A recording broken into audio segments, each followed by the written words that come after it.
Hey, all you heathens and friends out there. I hope you're having a great week so far. This one isn't going to be a light video. It's not going to be funny. It's a pretty heavy topic. So I want to make sure that people can bow out if they don't think they can handle it. So there's a content warning here. Only watch this if you think you're able to handle hearing statistics and my own date rape story. Otherwise, just skip this one for now and I'll see you next time. RAINN, or the Rape, Abuse, and Incest National Network, is a great resource for anyone who is going through or has gone through these types of abuse. Their website is www.rainn, that's RAINN.org,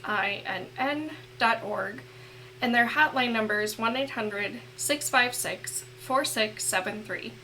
Please use their resources. They're amazing. You can enter your state into a search box on their website to learn the laws to help you know the legalities of assault in your area. They also define the types of sexual violence and the effects of sexual violence and have a section on understanding consent. This episode will also cover some of the long-term effects from sexual assault, which will include talk of depression and suicide. The National Suicide Prevention Lifeline is 1-800-273-8255. Please give it a call if you are struggling. So, why bring this up? Well, last week, a person called some of my friends rapists because they didn't agree with their opinions. That's right, disagree and you're a rapist, or a rape apologist in my case. It is in fact illegal to claim that somebody is a rapist when they're not. It can lead to defamation of character lawsuits and criminal charges brought up on the person falsely accusing others of being rapists. This absolutely made me sick.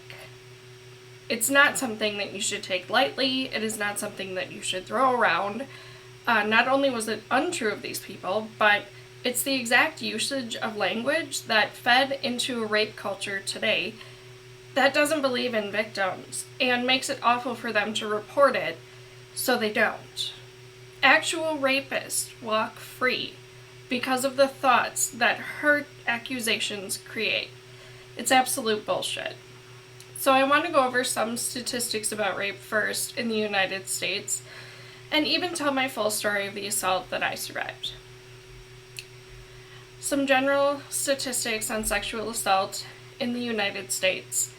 Every 73 seconds, an American is sexually assaulted. 1 in 5 women will be raped at some point in their lives. As of 1998, an estimated 17.7 million American women had been victims of attempted or completed rape. 1 in 71 males will be raped at some point in their lives. And that's important because sometimes people gloss over the fact that males can be raped, or those assigned male at birth. They can be, and it's something that's important and we need to bring up when this topic is brought up. As of 1998, 2.78 million men in the U.S. had been victims of attempted or completed rape. 51.1% of females were raped by an intimate partner, and 40.8% by an acquaintance.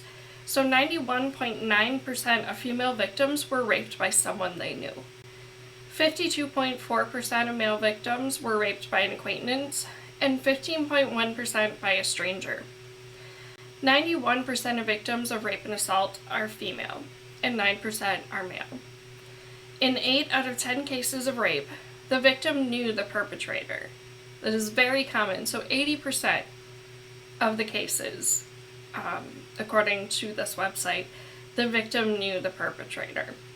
Now let's move on to some of the long-term effects that rape or sexual assault has on victims. First, we'll talk about suicidal or depressive thoughts. 81% of women and 35% of men report significant short or long-term impacts such as post-traumatic stress disorder or PTSD.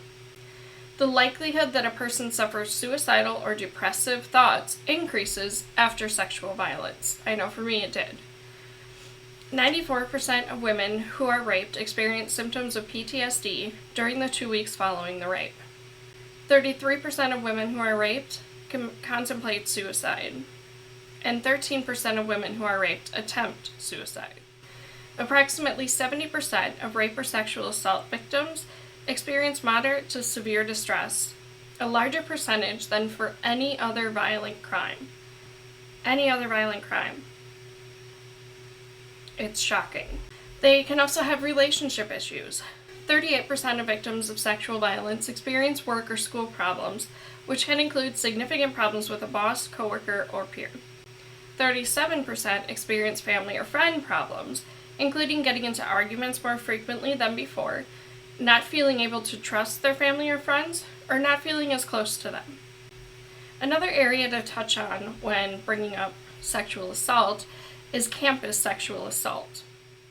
20 to 25% of college women and 15% of college men are victims of forced sex during their time in college. Transgender students are at a higher risk for sexual violence. 21% of TGQN, or transgender, genderqueer, and nonconforming college students have been sexually assaulted, compared to 18% of non-TGQN females and 4% of non-TGQN males. A 2002 study revealed that 63.3% of men at one university who self-reported acts qualifying as rape or attempted rape admitted to committing repeat rapes. Usually when they assault, they are more prone to assault again, especially if they get away with it. And with the amount of cases that go unreported, that leads to a shocking percent of men out there who self-reported and are committing multiple rapes. More than 90% of sexual assault victims in college do not report the assault. 90%. As far as reporting the crime, rape is the most underreported crime. 63% of sexual assaults are not reported to the police. The prevalence of false reporting is extremely low, between 2 and 10%. For example, a study of 8 U.S. communities, which included 2,059 cases of sexual assault, found a 7.1% rate of false reports. A study of 136 sexual assault cases in Boston found a 5.9% rate of false reports. Researchers studied 812 reports of sexual assault from 2000 to 2003 and found a 2.1% rate of false reports. On average, there are 433,648 victims ages 12 and older of rape and sexual assault each year. 63% are not reported, which totals 273,198 incidents that go unreported. Average the false reports, which would be about 6%, equaling 26,018 cases. So for every one false report in this instance, 10 reports go unreported to police. They're not reported. So those who like to tout the, oh, it could be a false report and they're just ruining the guy's life, they're wrong. So yes, we should tend to believe the victims of rape or sexual assault. Alright, my story. I'm going to be reading off a script mostly for this one. It's something I've never detailed really to anyone, besides maybe Greg and my sister. It was a date rape situation, and I usually just give a general overview when talking about it rather than divulging anything else. However, I want people to hear my story, so hopefully someone else's story doesn't have an incident like this in it. But it's a tough one for me to get through, so please forgive me if it's not as polished as I would like it to be. So around the end of 2006, I had started dating someone. Let's call him TW for Twat Waffle. Seems appropriate. A friend of mine introduced him to me, telling me how nice he was. I was hesitant, something about him seemed off to me, but my mother wanted to meet him at the time, so I introduced them. This was one mistake of many. Twat Waffle showed up in his father's 1956 Chevy Bel Air, knowing how into cars and motorcycles my mother was. He would have brought the Harley Sportster, but it was December in Wisconsin, which is not biking weather. He said all the right things to my mother and me. She adored him. I remember my sister Jenny asking him a question along the lines of, "What are your intentions with my sister?" And he didn't have an answer. He kind of stammered, which was another sign that, something wasn't right. But I'm seeing all this in hindsight now. So hindsight being 2020 and all that. My mother and the mutual friends that I had with him all pressured me into giving him a chance. So I did. I remember the first date we had. He not only said he would pick me up, but he brought a dozen roses. Wow, I thought, this is new. Everyone must be right about him. He continued with these grand gestures, all of which could literally have been pulled from any rom-com movie out there. I was still not 100% comfortable at 3 weeks, so I hadn't made the decision to be intimate with him yet. There was pressure, but I was always able to make it clear that I wasn't up for sex yet. This ended one awful night that would affect me for a very long time. He had come over to the apartment I shared with my sister. I was 19 at the time, but my aunt had given me a box of wine for my high school graduation, and I decided I'd have some. I had about 2 8-ounce glasses, nothing that should have knocked me out. I definitely felt a little buzzed after the first one, and then my sister said she was going to bed. I remember talking with him for a couple minutes, and then nothing. It's blank, black, completely gone. The next morning I woke up in my bed completely naked. Now, at the time I would sleep in t-shirt and underwear, so I just thought I must have skipped getting dressed before bed in my drunkenness.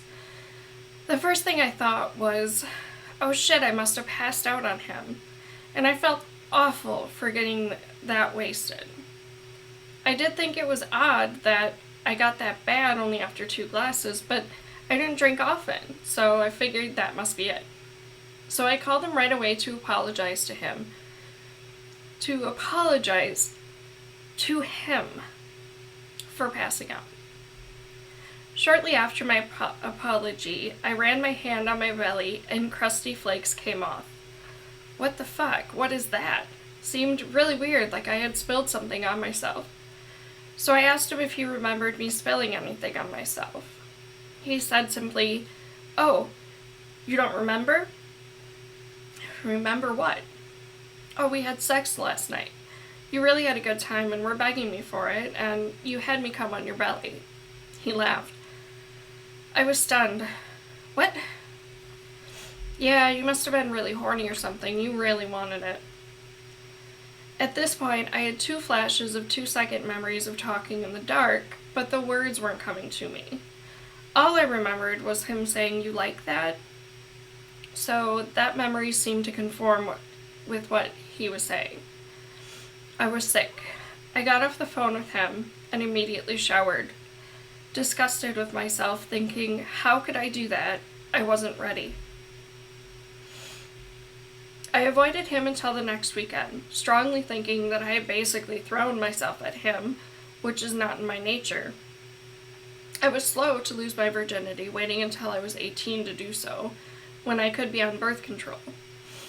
My mother had me convinced that I would either end up pregnant or with an STI every time I had sex, so yeah, and she wasn't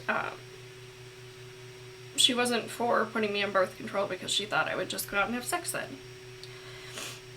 She was quite alarmist in that case, and it worked. It scared me into not even trying until my health was under my own care, and I could make the medical decisions for myself. I'm also demisexual, so if I don't have a deep connection with the person, I can't think sexually about them. It just doesn't happen. This is one reason why I hesitated with Twat Waffle. We didn't share a lot in common, and he just seemed too different for me. Anywho, the next weekend I went over to his house to hang out. He was helping his mom, who was disabled, so she lived there with him. We were in the basement, completely alone, and I remembered sitting on the couch on the opposite side of the room as him for some distance while we watched the videos. After the movie that we were watching was done, he moved over to my couch and started making advances. He then said, Well, since you don't remember our first time, how about we do it again so you can remember this time? Now, despite all the red flags, I felt like I was cornered. My mother had also told us that once you say yes to a guy, you can never say no. So I went with it. I ended up convincing myself that he was a good guy. The other people said they were, so they obviously must be right, right? More red flags were coming, but he was stealthy enough not to move fast in the wrong direction. He started telling me who I could or couldn't spend time with. The check-in phone calls happened whenever I was away from him. He told me what I could wear. With family and friends, something modest that covered me, but when with him, he wanted full-on glam makeup and sexier clothes. He even told his mom once, I want her to look like a hooker. But he laughed, so I ignored it as a joke. Then the verbal abuse started, the control, the physical shoving. I was starting to feel it wasn't a good situation, but the alternative was moving back in with my abusive mother, and I knew that was worse. So I excused his actions and his words. I dated him for almost a year. The whole time he progressed down the abusive scale of getting worse and worse. It took a friend of mine pointing out that the relationship was abusive. She had said she had a friend that she was worried about, and she described all the things that Twat Waffle was doing to me, without mentioning names. And she asked me my opinion. I immediately said she should get out. It's an abusive, controlling relationship that's only going to get worse. And I remember her stopping and saying, Sweetie, that's you. You're the friend.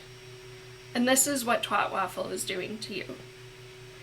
It hit me like a ton of bricks, and I made the decision to leave him immediately. She drove me over to his house when he wasn't home. I packed up the essentials right away and went back to live with my mother. Hell, I didn't even know it was a date rape situation until I was in the car with my fiancé and his friend. We were talking about awkward times in the bedroom when I told the basics of my story, laughing at how obviously drunk I got and how I ruined our first time. They were silent after I was done, so I asked, What's wrong? They said, that's assault. What? That's date rape, not an awkward first time. But I asked for it. I was begging him for it. So it's not then, right? No, it sounds like he slipped something into your second glass of wine and took advantage of you, so no, it's not your fault. This took me a few days to process. Once I started being more critical about the situation and really looking at it from the outside, it hit me hard. I called my sister Jenny and told her. She is one of two people I've told details to, and she was pissed. She wished I had said something sooner and not decided to date him. As did I. She wanted to kill him.